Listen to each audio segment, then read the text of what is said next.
পেটাচ্ছে তৃণমূল কর্মী সিভিক ভলেন্টিয়ারকে চর মারধর, কোমরে দড়ি বেঁধে কান ধরে উঠবোস। সিভিক শ্রীধর চক্রবর্তীর কোমরে দড়ি বেঁধে কান ধরে উঠবোস করিয়েছে এই তৃণমূল কর্মী।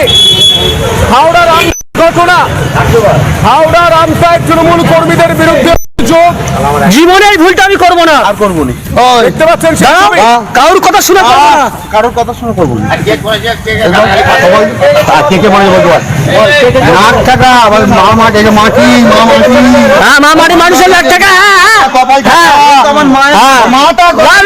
আমি ছাড়াই কিন্তু না না না না লাখ টাকা মা মাটি মানুষের লাখ টাকা, পূজা আমার হেঁটে লাখ টাকা ভুল হয়ে গেছে, লাখ টাকা।